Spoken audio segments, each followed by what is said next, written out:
Remember the heyday of reality television? Remember Survivor, The Amazing Race? Remember, I don't know any of the rest of them. I didn't really see a lot of them. And actually, was there a heyday? Or was it all just garbage dumpster fires? Whatever. Remember yelling at the television?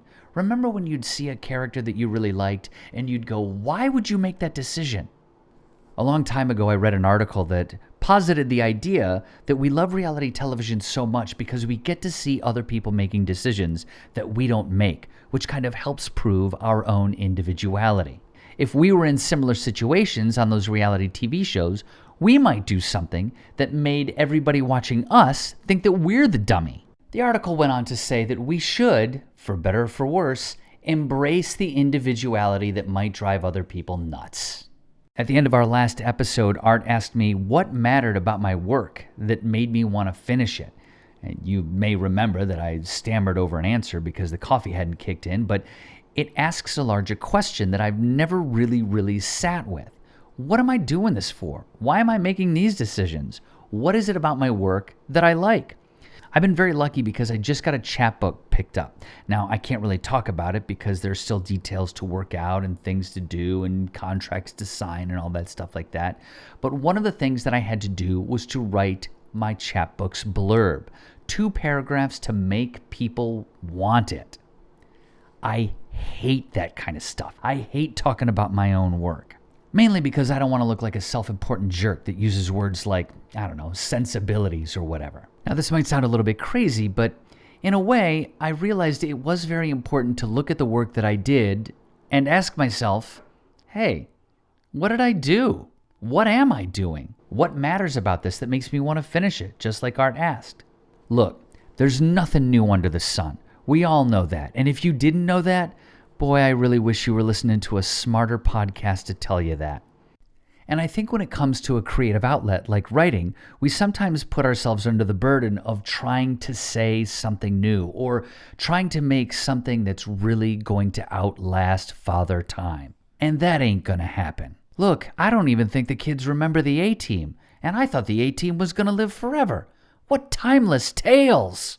Thankfully, I myself have come to terms with the fact that my work probably won't last, but I don't know, the amount of time it takes for someone to come into my bedroom, pick up an entire shelf of notebooks, and throw it all out about 30 seconds after I die.